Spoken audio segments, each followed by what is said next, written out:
elvia ama hintin chuzo ting le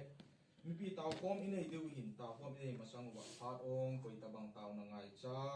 ting le patina la nu ong ma hi le phat ong min tin chuzo ting le chun la sa na mi pi la sa deu ting le mi pi taw kom na inei deu chuzo ting le thu sei ding nga ki min aphat hin la ding chuzo ting chu le ki ken na taw pakai ta ma chai deu he chu tu ni tha ki man cha na deu program chu hin tin no speaking Team be long way the pronunciation in team Mark chapter 12 verse 28 apana 32 28 from the kid na 28 apana 32 28 so in dan thu sun ho khatin akinil naw chun ahung zan chule jesu amaho ki ta adon go chu hen to be so sil a hoi pen hi to be pen ham to be so sil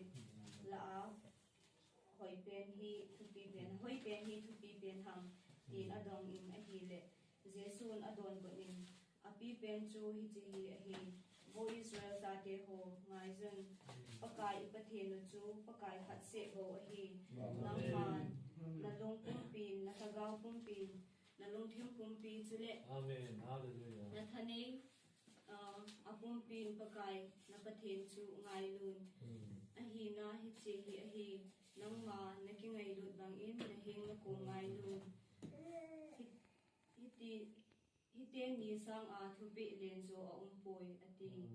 so in dan thu sun pa chun ho hil na sei di tange je nang man ama khat se bo a hi ama ti lo adang a poi amen ni bible sang sin teo chu chan chi do ding ma amen hallelujah amen sa tu mai the ma thang te pa thang ma so ma hin dang upa ni hi hung kim lo hin in lama jing la hin achi na wang hin lap di le ki lo mun khat hin ni nga lam hung tui be de le ki lo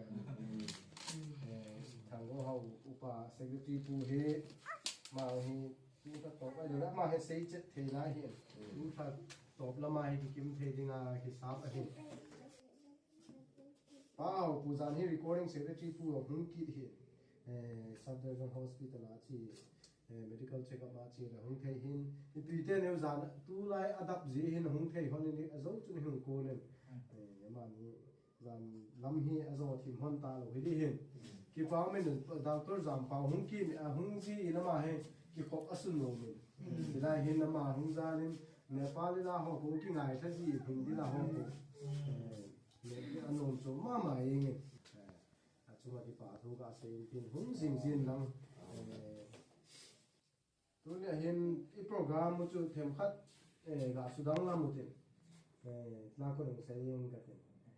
phal kha ta chu pa so pa hung hin tin ki mi kha ga ding hello so ta nu hin ma he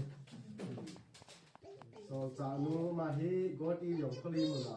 nationally general appointment na ma he tong jing la hin Chilai in apartment tu tak pilih nak cuma kita tu kakak sebentin. Tu lah tu saya tiada. He amar kalau bang fan ke ho, kalau bang fan cuma kita tu saya solo. Kakak Yesus Kristus nak kakak sebentin. Ini April that 6 aja hubungan kita ni. April aku naik sama kan tu December chan. 2,10,694 hin. Amen. Ho kunai balance aju 18,479 umin submit to 9,225. Iti cho hin. Pahe ho kuma hand balance 18,479. Then iti cho soma khatung jang hin collection ahin total income ahin 66,425 ahin. No, kasi sorry. 85,327 total income cha. expenditure to 66,425 ahin. Tua balance ay ni hi 18,900 chengni 2 rupees. No, ito na yung balance ay ni hi na. Pati cheng kat jong than la balak ni lam so ma pa khat hin isol cha pu hian lang ho bung sum sang som gi lam ba ilalu na cheng khat cheng ni ji difference reflection ni mu am ji reflection am no hi la ba ba sum ching te hian lang ape ho hian lang kita ta na pi win ki pa am hian ko ti hi ale khat ta ahung ki khom si sin som khat pi ti na hian kisan gar sa nga average ai se ale kisan gar sa nga jong headquarter sa nga jong ipi ho yuti na hian pa kai no khat the i bu pe han lang ina to na hoyo si le ka sim na hoyo si le ne ho le si pa kai na bo sa chu mo mai pa kai tam ta in ta sa la gawi khat te bu ka ti chu ga se no min jing ding le supi jana puri te la ma no khat ve ki khomi te ve te wa so sa pu to na ho le mu ba ya chu ki khop na na ga nei te hi win ya do ta ma mi la i that tam hi ale chi na ki nei in ding le mi ya ding no phachuma ya ding no chi kal sun te ya dong phachuma ya sun mail het mail no ki hetu a email hoi now i le kha thim now i la sa thim now chu i la sa i thep na ho chu mi la i ta lang lo ding chu pa ma yung ka sa ji in ya sun thep na ho chu mi la i ta lo wa thep mo na ho lo chu thep pe ti na ding a mi a ku na ki chu hi om jong le pha hin ya sun i po to thi na ding min jong pan la ki ti chu ga se no min ti no ya chun mi li thang kim a hin ni ya chun mi ti jong le ai thawin ya chun le thang ti ma ding jong ta na ya do pe ti ve sum le pai tu chun i lun do thi nai lo hi jong le ta na ve in ki tu pi ji se ti chu chom khata chu ki pa tu se ko ma ga se hi ta na ya do chu ting le chen jong khat ka ga se no min zan hi a meeting aki bol resolution tam ta ki pass in chi resolution ho chu tu kum sunga bol ding a ki bu ma hi a lo hin the na ding a chu pathin in ei pi jong ma jin i lo hin the na diwa pathin hi nga thu mo hitin ning kum sa nga tu kum a ha zo ding in a pan jong a mi pi chen jong pan la te ju ta na ki to te ti chu ka se nu hin tin Ai ca bo ni don cu đi a hiền nô và cuối con tuôn ta nghe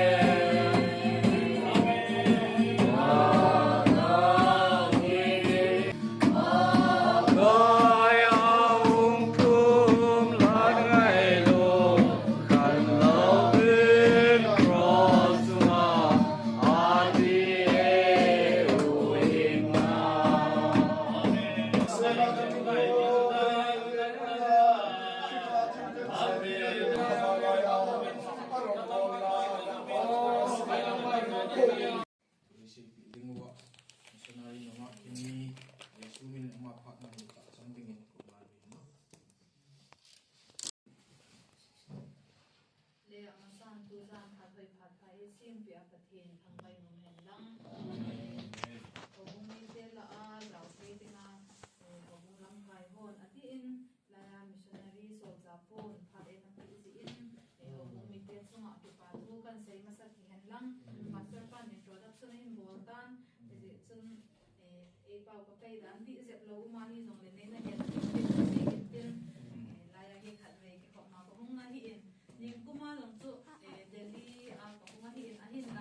Janakpuri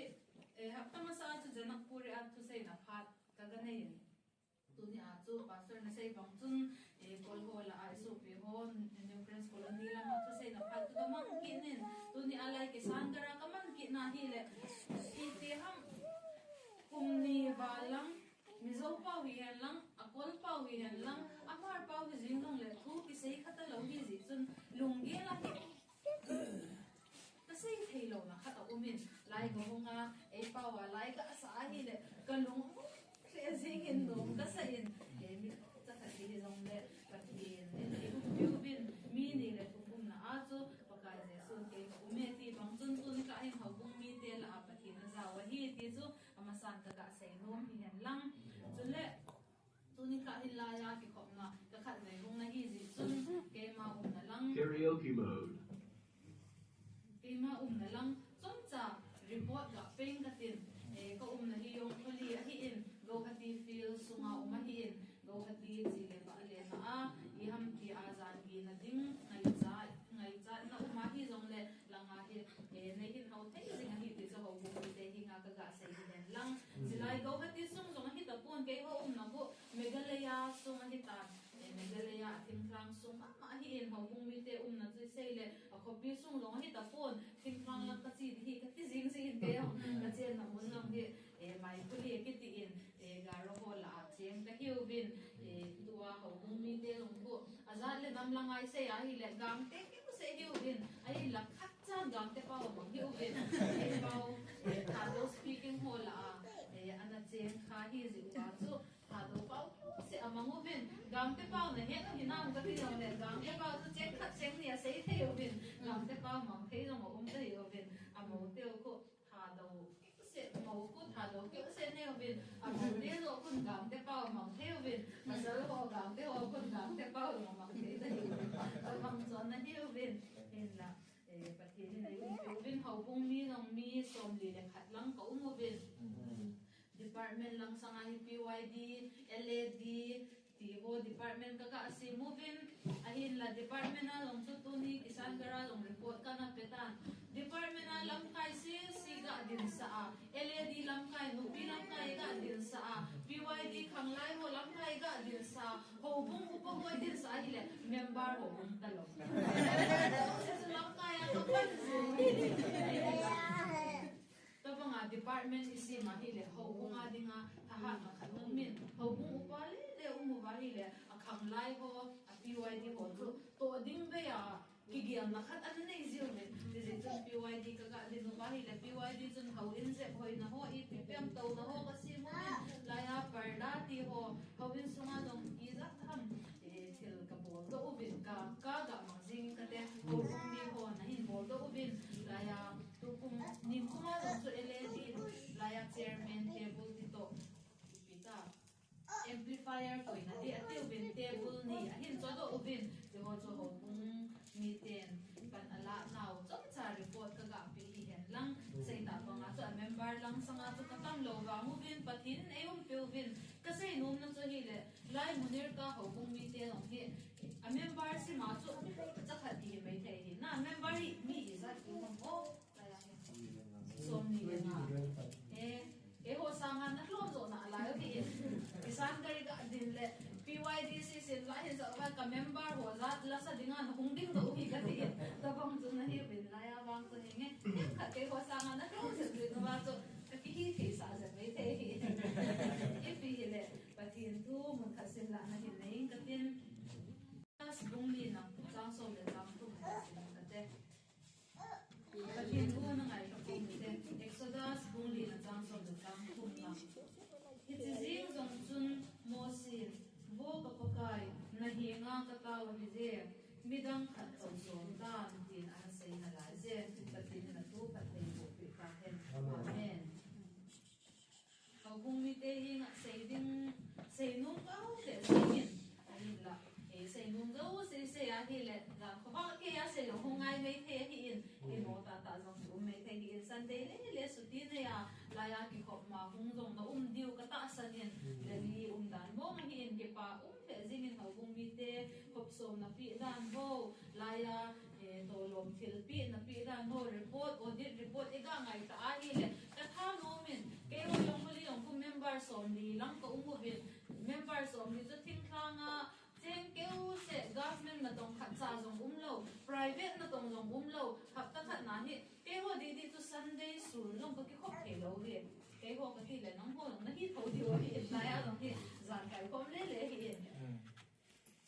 Sunday sul hi bazar ni hi ko ka tia ko si a cha ho bung mi te zo si bazar bazar tau dinga chi wa hi le how in kai di ki ji ta lo chapang neu cha Sunday school chapang som le ni som le thum ho ko ben chapang neu ho ka hau ben chapang neu ho ta chun Sunday school ka kayo ben alin ho se chu na lam ke khop din ka koi zeu ben chapang ha chu ne ho la bazar tau wa ne ho la hi ben ai ya ho bum mi te la ya long ho so ma ki dan ji ko ti ka ve le pathina dinga ne ti pi naw na ta asan naw na ve sa na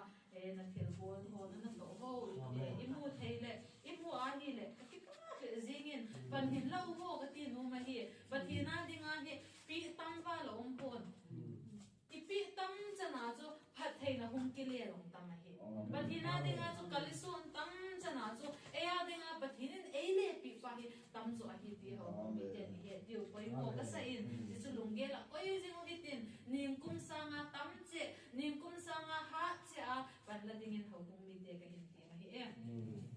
pi a ka hin tan num chu hi le da pum puma pathin na ta ti so to pi in ka hin tan numin laya Exodus bungli na chang som le chang kum na ka hin sim ro na a chu Mosi chung chang hi Mosi chu pathinin a ko la ya chu mi pha lo ma hi pon ei hon tu hi ta san ho la ingai san pen to ivet I ti se de ham iga vet ton pen mi khan ana hi Mosi chu Bible isi ma hi zong le Mosi le khabu nga ho Genesis a pat na Deuteronomy chan hi lo te he lang hi le tu ni a thu pan nu na hin sin do so pakai khat se bo hi ti ong chu Mosi na na ji do ai la azi pa Mosi hi vet le mi pha ni hi lo to la khat na zam manga pathinin ale ko ki na ale ko ang chu hinge pakai na na tong dingin ka hunge ti nung dik lo so tu ni hin pathin o za kha ki ji kem ho bung mi te la he ma cha ni za kha lo lai nei the ilungge la wang pathinin na to kha na pathinin tho sei kha chu I ham ti a pathinin e hau se kra I het ni no me thei ve ta thil phatong dinga pathinin e sol ni no me thei ve ta hin la pathin o ka za e ti thei di koi ma sa ke lo zo to ne ta Mosi chu pathinin a o a za sa pathinin a ko do hi hin la Mosi ni ti se ham pakai midang sol tan ti na lai he pakai midang sol tan ipidinga Mosi chun pathin ko na chu ada ham iti a hi le Mosi chun ama le ama ki he chin ba chi tul that khat ka hi in chule pathinin ei sol na mun he tul ka that na mun ka za mang na mun ka da ka mun a pathinin ei le sol hi ji chun ka chi lo hil hi di chu Mosi lung thima o ma hi idei lo na mun a pathinin ei sol le en zong I sei no me the zo midang sol le I khoi nom lo khat khoi te dinga mi nei sol le midang so sa so en dong in sunga lam ki thau so te ho hi no me tam te ka hiu ben ka so pi ho to mi gu ka hiu ben no me ka se mi gu ka hiu ben bui ga ne chai chu kong so dinga ki so bu si ta nanin ka so min to lai di chu phal bi da la ya tui da khoi nom lo chula tui ba khoi nom lo chula nang ga chi in ki ta in zo ding zinga no ki so to na la so no nga ke se ke hi ba he I khoi nom lo khat I bol nom lo khat chu mi khoi dinga mi bol dinga ki koi ji zo na toilet chu thim di chu koi ma cha ki khoi nom lo ei mi ki ti le ei ho hi I mo lo bi kol ho wang ki da be se no nei hi ben tu nya ong chu kisan gar ke khop dinga ka chiu wa hi le lai galilu na lai ta chu kol ho chun ipita main hall asin chu ana la do over asunga e ho chu kol kha chun akhut na na la do chu a uis se to a ve dinga to pasal ni le thum ako ma chu ding na lai ina chi pe lai ro le a oi ro na chu kizam mang jing no ma o chun a ve no ba a khoi pan la a ki da di lo akhut na chu ga zen do ki na lai na cha cha hi kol ko I bol mo si bang bang yo be ama mo so le ama mo bo Mosi ang tu pathinin asol pe na so midang sol tan ti he ipidinga Mosi chun midang sol dinga asai ham achi na din pathinin asol na mun chu achi nom lo ji ti chu khat na ani na a chu atlin lel na ki he chin be se sin tunin ho bung mi te pathinin ei ko nau I pi ham za chum si pe ta za ni along chu kumbul vai hop na na ne yo ve chi kumbul vai hop na a vai I hop ho resolution ho long chu theyong umintin chule thakun ni hung umintin pathina dinga kalsu na ngai ni hung umintin pastor pun jong asein hobung dang ho khodo hobung la janakpuri en lam new friends en lam kisan gar hita jong le la ya jong chu hung kalsu za za bo ti si a jong chu nang ho ana chiu bo ke hung da in ka te iti lum ni jong hung ta ta hin la pathin na to na chu ida punga ichi tinga hi le pathin phathe na hi chan di wa hi ho kum bi te hi ngam se no hi mo si chun pathin mina kal ana son ji chun pathin in alam ka ja kum som li lang Israel te lam ka ya chun mo si ana pa hi chule bible hi midang ho thu sim ibe na hi jong le zona thu sim no hi mo chula thim gao zona chu I to bang mi ha mi ti le ama bang chu mi pha ba hi chu hin la ama chun ho ten mi anei jin a ho ho chu koi ho ha mi ti le Nineveh kho a cheng mo chu a ho I pidinga zona chun a ho ham mo si a ama chun amu da jing ham hilowe Nineveh kho a cheng mo chu aga phat lo da dang chu sei di be hi jing chu pathian mit ve jinga jong mi pha lo chu zona ana ho chu thep mo chan sa the na thu lo pi pathin ni jong amu da chu zona na mu da chu I pi ki dang ham na dat mo lo pi chu la hela pathin ni zona chu Nineveh kho aga asola hi le a chi num ta lo I pidinga a mel ma ho ko ma pathin ni aso da puma pathinin asol na mun chu zona thanop ta zinga ki chom lew lewa thanom ta zinga ka kai lu ni lo so zam manga azam mang na mun aso pathinin ahin le ko ki na ama thu jong hi ta lo parcel delivery ngapi oi suma ni thum le jan thu a sa a Nineveh kho a chu aga koi jing hi pathinin che pha na chu zona da puma pathin thu aseya ase nunga chu pathin khatheina achan hi to bang ma chu bible hi event na hi le ta umin Gideon thu sin event na hi zong le Gideon nong tun pakai kaso pi hol a mineu ta jing ka hi in kaso pi hol zong ei mu sit ka hi in ka in sung zinga zong ei chen sa num lawa ei no do ka hi in ti zo Gideon nong tun Jeremiah thu sin event ki na hi le chapang cha ka hi in pakai ati hi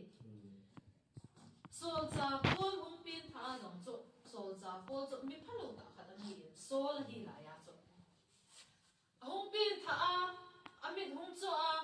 tau pi dinga chu pathinin Ananias sa sol chu chi Ananias a sol ni a jong chu Ananias chu ni pi sei ham ka ki cha e pakai ti chu Christian ho ke ho e tha dinga hung hi ka ga chi a hi le ke e na that that le la ki cha chu ki cha sia pathin thu sei ngai dom lo a hi lo le ei ma ikivet a ikin le na I he chin be se je a ikal sun ngam lo na la ya long hi lam ka yong na hung diu chu phat hung chin tin PYD lam ka yong na hung diu LED lam na wa hi le LED lam ka yong na hung diu ho bung u ba ho na hung diu a hi chi ho mo po na za se chu ei ma ikivet ki nga hi le thase na chu sei lo ikin le na I he chin ji ham a hi lo le koi ham khat I cha ji ham a hi lo le mi khat I mu da ji a pathina dinga kal isu nong lo ni jong hong din hi chu le khat na ta hong min din pathina dinga kal isu nom khat ni a jong khat na izo lo ji a thase na in ei zo ji a pathina dinga ikal son zo lo ni jong hong din hi chu ting le chun da puma ei ma iki eng bol na a ko na lung na puma pathin na ito zong ngai hi bi ha hong mi te hi na ka sai lo hi thanop na le a pathin na to thei hi hen lang hi le I bible hi aki akhat ham be de bible isi ma hi le da puma pathin na tong min tamu chu Kinglel puma pathin na tong nong tamu chu Bible mi hingai san holong ivet na hi le David iti pa long he en hingai san so David thusin ise a hi le koi ma cha hin I ma cha hi poi ma chu ti ti lo chu ki ve to chu a hi la lem David thusin ki ve ta le zon bol khat na hi mi zinu ala pi le long hi lo azi pa chu ga la so la a commander dam ho ko ma chu ama pa hi athi te ngai azi nu ken azi pa tha pe a aloi nu ala pe a to banga chu le nga tawa hi la tu ni nei hon ni pi se u david chung chang cho la ya labu sambo is simuwa david labu ho isim nom ji ani bible sim tam nom ki cho bible thu hi exodus ki ho mosi le kabul leviticus di so sim khalo nom ki me the ta na ga sima hi le boring wa zo I ma cha thu sim jong lo I bita thim pu ho ki von ding dan a hi lo le hau in sa ding dan cho e ho ding a pha chu mum lo pi chu any sim tam pen chi pi ham sambu labu ho proverbs ti hoi ki sim tam chu a hi la proverbs si hen lang solomon nong tu ji sam khat lang nei chu la ve ton di lo pi to ni pasal hon ji sam khat nei ki di ve na chi ko yo a phe zo lo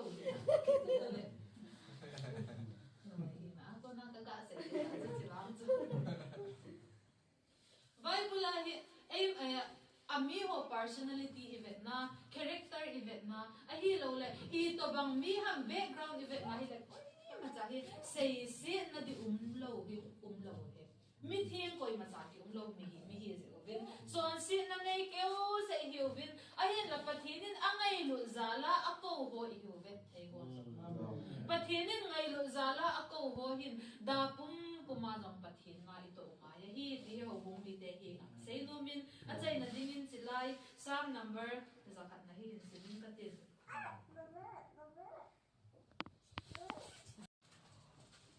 sam number zana chang khat na sin ka te gam tin in pakai ke pala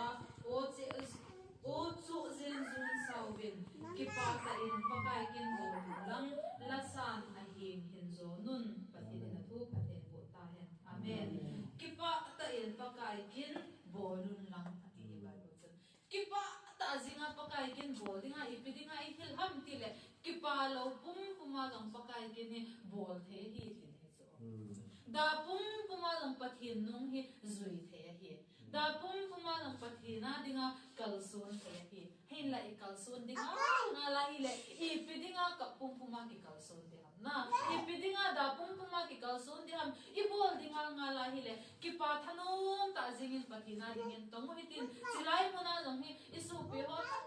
ta hungwa lu di jong na lai de hi to jong tu so ja ku na se jin mi nga I gup la hung be de na lai be ama ho lam kai dinga chu pathinin la ya e na koi ma sa hi in ida ni jong le I thasi ni jong le I ha jong ni je jong le mi dinga lam kai pha hi the dingin ho kum mi te ki do mi te la ya bible ti se bi pang chu kipa ta jingin pathin kin bolu hitin mi khanin ana se yen pakai kin na bol bum lo wa hi jong le setan kin na bol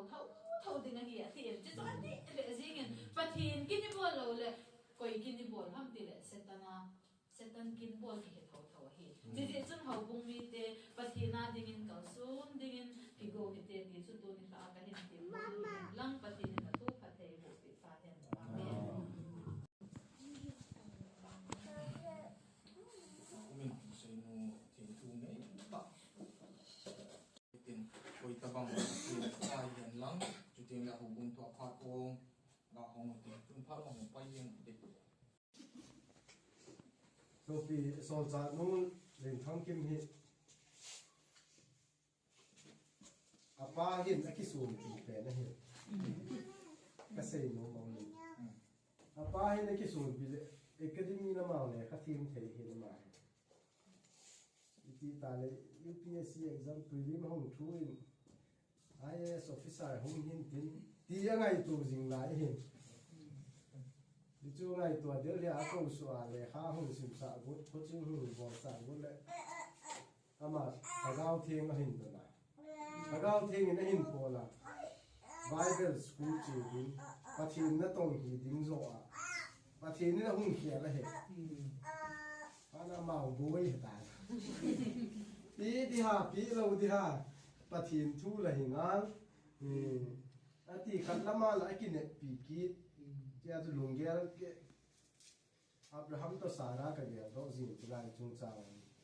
Abrahamin Sarai na i achane su Isaac go thil tu a han ninga pia chu Sara hin nom lo ba hin ai wanga chu Abrahamin ama ei te pa hin ye chun ati aman ta san na puling se na patin anna pi do hin athi lo wanga chu lung gela pi sa ti thi dinga chilai hi ka gel do ji chibang banga chu ama da chanu long hi ama chu na gel do lo mai thi chilai to hin ki relate ka sai so ta ki ngai to chu pathin thu la hi ngalin ta salam long gel lo the hi pun me sin na cheng ka hin tia phat te cha ni za ham ki ngai to this is our final decision chu pathin dei danin ka chanun azut na lam pi ding chu chi ta ai ba ga lung mong de lo ai ti dinga chi a sa samji tu a ki mo me sunari ho lifestyle ai lo la ma ho chan chin hin se dinga ai ho bunga he again thei dinga ke ta do ta bang khanin lung gel ki ni ni chu chum ni hem nu le pa dinga ta salam lung gel ta chu I gel le I uma he chu ni nu le pa dinga chu gel lo thei lo lo hi ni ti ya chu chi ta ngai tu na sen nu nga ma no ki gel tha abo hi ai na tu ai pathin ana ko na ai lo la line na go pe ata ai lo le mu thein tu hin kum za long chi man lo na kilamin ka he a chi chi na hoi lai a pao he sa lo lo boi di lo ho bumi te a pathin gam ke le na dinga mi phachu na hi pathin so na kuna na mu hi ti hi a ki chi ye hin tunya ko ni apayo anung dam hen dang decision kala hi pui pathin na dinga ke no ka tu ro the sun ka ka chanu hi ti hi ama no nung gel dam tai nu me na tunya ko le hin ai na gel lo the kha tu tunya hi ho bung khat ve ko le tan pasal ho ma hel ngam ve se lo du he ni chu boi ki na ta nu nga khat hi na ei yong bul han khat ki na ho bung member ho to hoi yong le ga mo hel ji lo bul han ho a la na ni chu hin pa the na ko na signal amu wa ni ti diam kha hin ki ta to hi lo le ga hel ling chu thil ha sa ai ta ni chu hin thil mo pu na hong nei teng thil tem kha ei kan hong um ta dia tu lung si rumah sol cha po lo si nei lo ba thi lo rồi cái kia tiếng là ama gì tiếng ngầu như cái gì tiếng ngầu hay gì bị ham cái kia gì tiếng là ya cầm thêm là cái lâu ngã cái hết làm bằng là cái ngày tối lâu cái kia hết là cái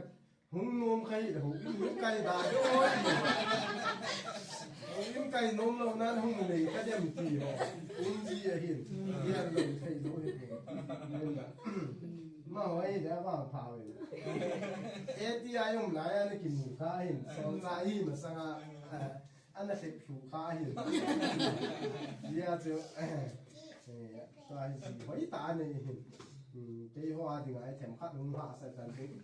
ai biết là phát hiệnนี่mà dấu xe này phát hiện đúng thu hiện tiền thì làm bằng mua hạ sát đàn cái gà sấy này hiện hạ sát lắm ta đâu hay in gì đinh hồ là ai đâu hung hạ ta ní bằng lấy men hoa bằng mà nộp cái hè là để chút cái gì cái tiền thế cái chỉ lại cái cả cho gà sấy này hiện tiêu này tu mà sang ngô vật tiao nằm muốn nông bút chả hòn khát để róc nông viên mà nung chấm sẽ cái tiao luôn khá lâu na có mà hiện con hòn bút chả hòn này na thì là bút pe rồi nên là phát hiện nó không bụi pen tu hiện aban rồi họ cũng về có thể thì không bin mona cái số pion ta tu sung cái gì son cha nu ti ben pastor ba nga man hiện thì là pion ta hiện tuần ha munir ka last minute na ei hung man pi nào munir ka ho gun mi te ka ki pa mong ve ti ave la ka in se hin ten ma hung se lo ding chu ki cha omin tu a chu hung se na ko na chu ba thằng bố ông kia kìa rồi đi cái tạ sân này hậu bung như này mà mòn à ấy là phát triển như này mà mòn à cái committee cái bằng bấy bụi cái cho cái khá nông bụi thì ấy thì rồi tạ lâu đi ông cái tạ sân này ít tin gì mà phát triển na tổng tính hiệp hội ít tin lâu nào phát triển này mu chung chung mà ấy câu nào hậu bung member hậu bung hậu là cho hậu cô này cái câu là hậu ý hết team ta đều cái tạ sân rồi vì cái sân này in tuần ha cái sang in đâu ấy bảo team in bảo số sang bảo ca hi cái sang team in cái ông asila thế đồ lại hi ấy bảo hi chỉ cho hi phát triển là câu này hi agam so hi phải đi nó nghe là muốn cái theo một cái này không hay mình không năng nó tao nó ai này không hết sinh một tí chú các bạn sẽ nhìn tin một cái hậu bung in tâm hi rồi này cái bà pi nan ngày đủ thiếu pe hậu bung làm cái họ tâm ông hi rồi là chairman phú to tôi chúng tôi cái hậu bung in này rồi lắc khát lòng pi thì hi nó còn là flight ticket or book xả yếm thì chúng em tiền hay là cùng khát lòng cùng hi lại cùng cùng tin mình he hết số cái thì cái hạ số là lại còn ý ra hơn một cái hệ chỉ tất cả Jesus Christ mình à so cha nu kimi so chairman pun mình cả chairman pun thì hiện tại cái phá mình thế chúng ta phải cùng xin độ hẹn nắng ô lại cái gì đấy Pai jing kate ngai lu tilpe presented to Solcha Nukimi by Munirka Church, New Delhi. Chứ cái mà là Munirka hùng trường phát trả học lộc tại dòng lên lắm cả tuy cả nó nằm ăn chặt thì chứ tilpe hùng in thành việc của thì mình ạ có cái gì xuống nát này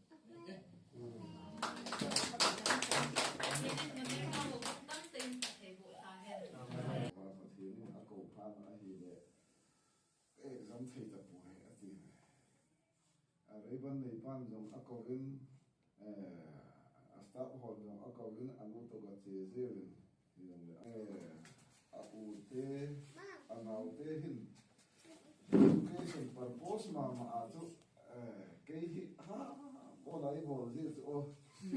bộ là để khai thầy đồ dòng thì là để mỏ cái đồ hầm kít là lại thế, lúc chân cái này na, cái cái thua rồi thì ta, muốn là số lâu cả thì ai rằng nó đi hồ rằng chú ở bên này tổ kia,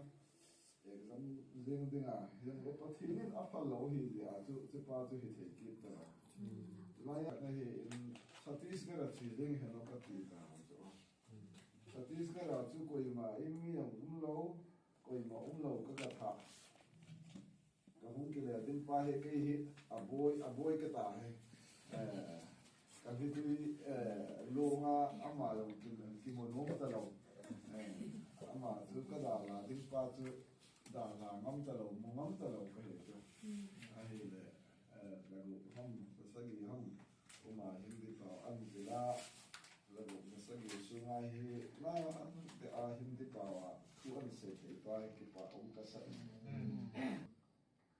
New Friends Colony Hindi service apan zowa hi general mission missionary notice an sowa hi le missionary dinga interview aga bola hi le missionary dinga ala ava tewa pa sa chu go happy yung kholi muna akoi da ne he lung tu no mo thôi la ya tu koi ma lo ama chang se ta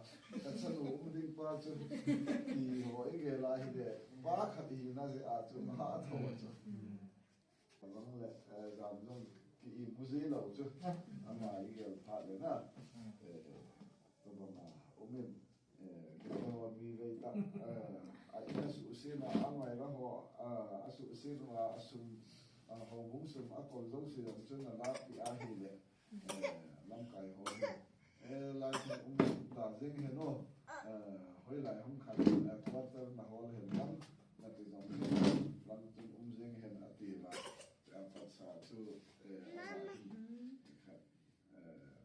cái đó quá cả room khát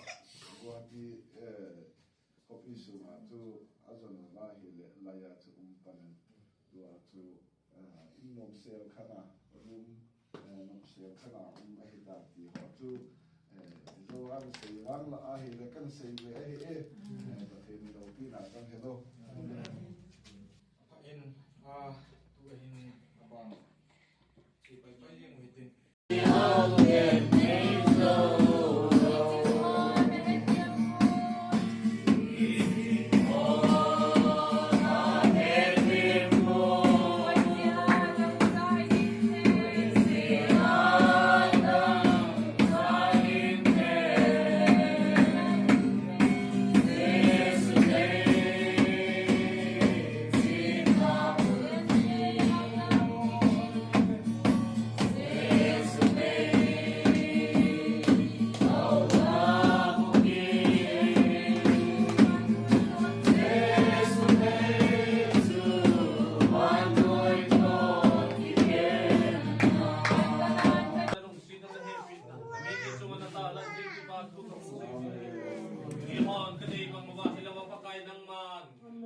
Okay, ho, day sa kapakain ng man,